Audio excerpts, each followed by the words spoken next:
मेघा रसोई में रोटी बना रही होती है। तभी अचानक उसे उल्टी आती है और वो तेजी से बाथरूम की तरफ भागती है। इतने में तवे पर रोटी जलने की महक से सुजाता किचन में कदम रखते ही कुड़कुड़ाती हुई कहती है, मेघा, अरे ओ मेघा, अरे ओ मरजानी, कहाँ मर गई? जी माँ जी।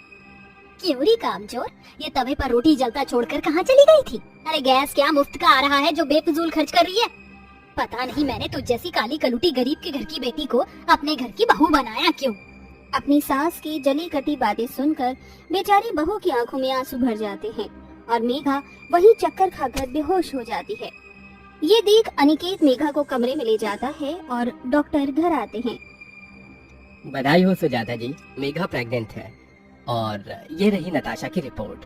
मैंने नताशा के जो टेस्ट किए थे उसका रिजल्ट आ गया है। नताशा भी प्रेग्नेंट है। बच्चे की बात सुनकर सुजाता अपनी गोरी बहू नताशा को गले से लगाकर उसे बधाई देती है। बधाई हो बहू, ये खुशखबरी सुनकर तूने तो अपनी सास को सोने की सीढ़ियां ही चढ़ा दी।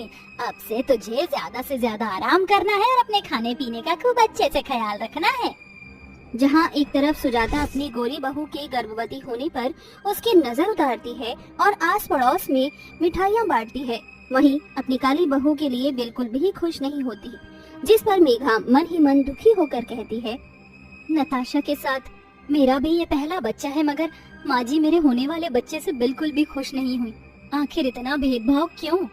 अपनी सास के इस फर्क पर मेघा फूट फूट कर रोती है। ऐसे ही समय ढलता जाता है। जहाँ नताशा सारा दिन एसी की ठंडक में अपने कमरे में बैठी रहती, वहीं गर्भवती मेघा भरी गर्मी में पसीने से भीगकर खाना बनाती। फिर एक दिन, माँ जी मुझे ना खट्टी सांभर खाने की क्रेविंग हो रही है, प्लीज बनवा दीजिए ना।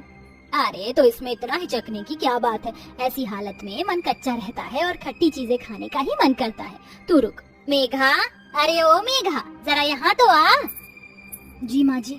क्यों री कमबख्त, पैरों में मेहंदी लगा रखी है क्या? इतना धीरे क्यों चल रही है? वो सासू माँ ने कहा है ऐसे हालात में धीरे कदम रखने चाहिए। तेरी माँ क्या कहती है और क्या नहीं, इससे मुझे कोई मतलब नहीं। मेरी नताशा बहू को सांभर खाने का मन कर रहा है, जाकर बना। माँ जी मुझे थोड़े पैसे दे दीजिए ना, मुझे बेसन का हलवा खाने का बड़ा मन कर रहा है। हा, तेरे मायके वालों ने क्या मुझे मनी ऑर्डर भेजा है जो तुझ निखट्टू निगोड़ी पर खर्च करती रहूं?